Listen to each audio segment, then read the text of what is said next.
మాతృదేవోభవ, పితృదేవోభవ, ఆచార్య దేవోభవ. ప్రజా కార్యక్రమానికి స్వాగతం. హైదరాబాద్ నుండి వైద్య వృత్తిలో ఉన్నటువంటి పద్మనాభ వర్మ గారు అడుగుతున్నారు, పిల్లలకు వైద్యం లేని అనారోగ్యం వస్తే ఆ తల్లిదండ్రులు ఎలా తీసుకోవాలి? అది తల్లిదండ్రుల పూర్వజన్మ పాపమా? ఉపశమన మార్గాన్ని సూచించగలరు?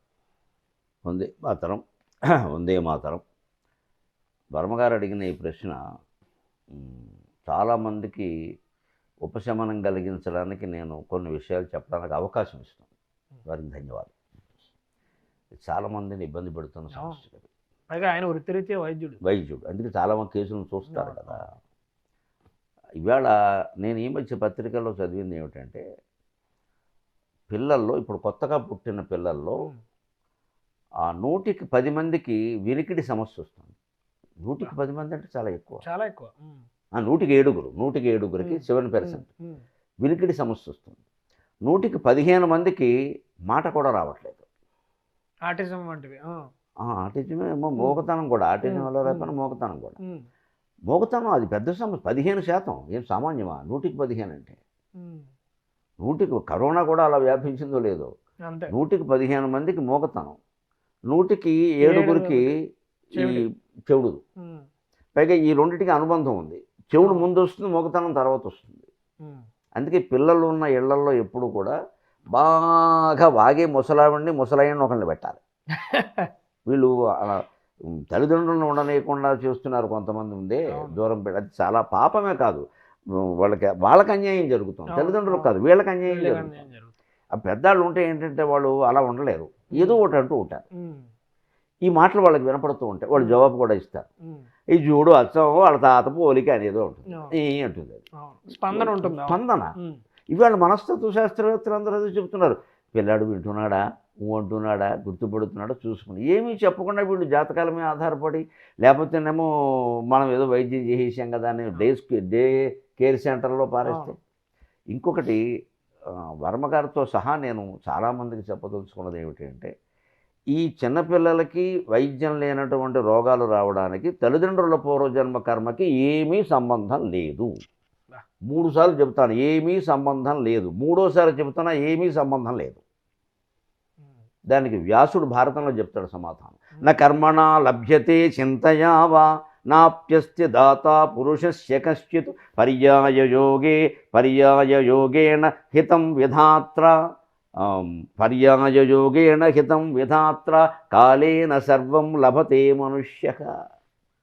ఏదో తమ పుణ్యకర్మల వల్లంతా పుణ్యం జరిగిపోతుందని, తాము నిత్యము ఏదో ఆత్మచింతన చేసేస్తూ ఉంటే తమ ఇంట్లో అన్ని శుభాలే జరుగుతాయని అనుకుంటారు. ఇది గ్యారంటీ కార్యక్రమం కాదన్నాడు వ్యాసుడు.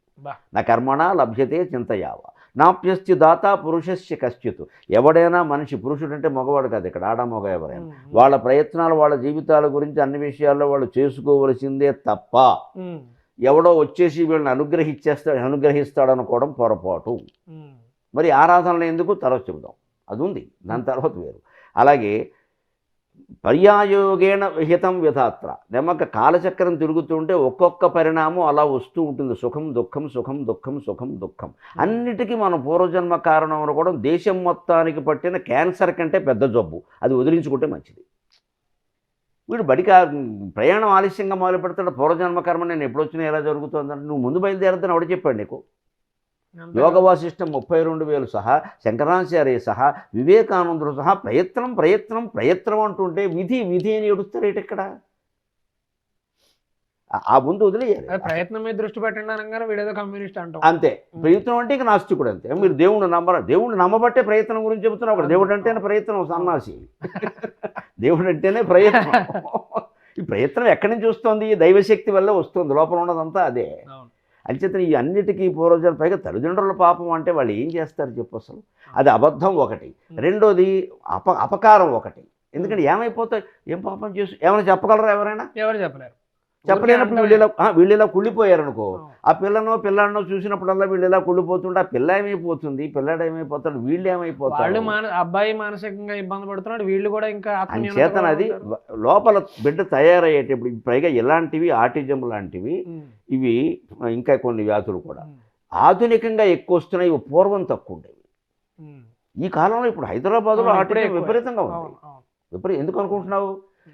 తల్లి కడుపుతో ఉన్నప్పుడు, నెల కడుపుతో ఉన్నప్పుడు సాఫ్ట్వేర్ ఉద్యోగం, ఒళ్ళో ల్యాప్టాప్ పెట్టుకుని పనిచేస్తుంది. ఈ మధ్యన జరిగింది.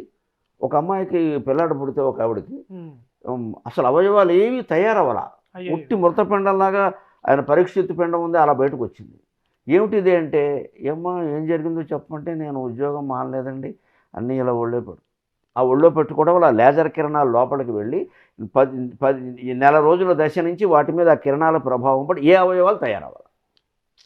ఇవి సామాన్యం అనుకుంటారు. లేజర్ కిరణాలు ఏమిటివి?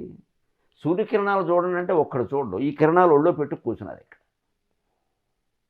అనేక కారణాలు ఉన్నాయి. దీనికి జన్మాంతర సంబంధం ఎక్కడుంది, ఎవరు చెప్తారు, ఎలా చెప్తారు? అందుకని అసలు అటువంటి బెంగ పెట్టుకోవలసిన అవసరం లేదు ఏ తల్లిదండ్రులు కూడా. అది ప్రాకృతికంగా యథాలాపంగా జరిగింది. చేయగలిగిన వైద్యం ఏదో చేయించడం, ఎంతకీ తగ్గకపోతే ఇక ఇది మన ప్రాప్తం అనుకుని మనస్సులో సంతృప్తి పడ్డానికి. అది ఇక మనం ఏం చేస్తాం అది చేస్తాం. ఈ పిల్లతోనో పిల్లాడితోనో ఎంతకాలం పడాలో పడ్డమే. మన ధర్మం ఏదో మనం చేద్దాం. అష్టావక్రుడు జీవితం అంతా 8 వంకరలతో ఉన్నాడు రా శరీరంలో. అంతటి మహాయోగి ఉన్నాడా? ఇంకొక ఉపశమనం కూడా చెబుతాను. ఒకటి, హస్తామలకుడని ఒక ఆయన, శంకరాచార్య శిష్యుల్లో ఒక ఆయన, పూరి పీఠాధిపతి, మొట్టమొదటి పీఠాధిపతి ఆయనే. గిరి ఆనందగిరి అంట, గిరి ఉంటుంది. ఆయన ఏమీ మాట్లాడకుండా అలాగ అన్నీ ఉన్నాయి, అవయవాలు ఉన్నాయి, మాట్లాడేవాడు కాదు.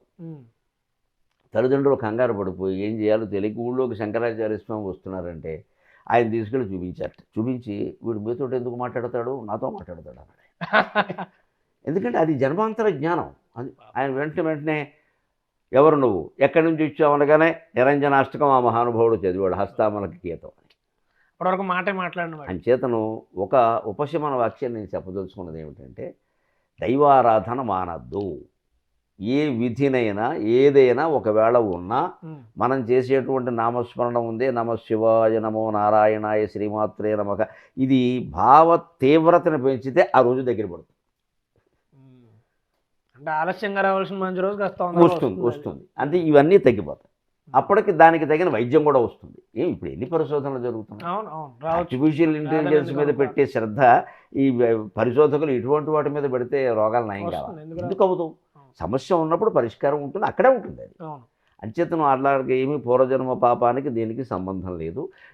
ఎంత మంచివాడికైనా కాల నిర్ణయం ప్రకారం కాలక్రమంలో వస్తూనే ఉంటాయి. ఒరే ధర్మరాజు కదా అని జలుబు పట్టదా? ఆ ధర్మరాజు అయితే తుమ్మడా? రామచంద్రమూర్తి అయితే కడుపు నొప్పి రాదా? ఏంటిది? కొంచెం తీవ్రంగా వస్తాయి. అంచేతను వాటిని తట్టుకోవడం, జీవితం అంటే తట్టుకోవడం, దాటిపోవడం కాదు, తట్టుకోవడం, సహనం.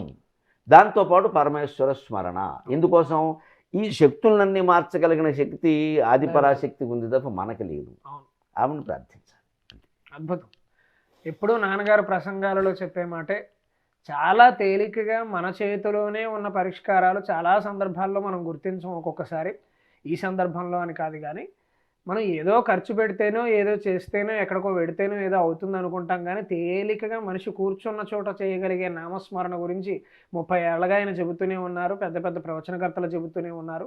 ఆ నామస్మరణ మీద కలియుగంలో ప్రధానంగా దానము, స్మరణ, ఈ రెండే ఎక్కువగా పనిచేస్తాయి, మహాభారతం చెప్పిన మాట. అందుకని ఆ రెండింటి ఆధారంగా మనం చేయగలిగిన దానాలు చేస్తూ, చక్కగా నామస్మరణ చేస్తూ, అనుకూలమైన సమయం కాస్త తొందరగా రావాలని మనం ఎదురు చూస్తూ ఉంటే ఆ సమయం తప్పకుండా వస్తుంది. అందరికీ ఉపశమనం కలుగుతుంది. పిల్లలు ఆరోగ్యంగా, ఆయురారోగ్య ఐశ్వర్యాలతో ఉండాలనే పెద్దవాళ్ళందరూ ఆశీర్వదిస్తారు. స్వస్తి.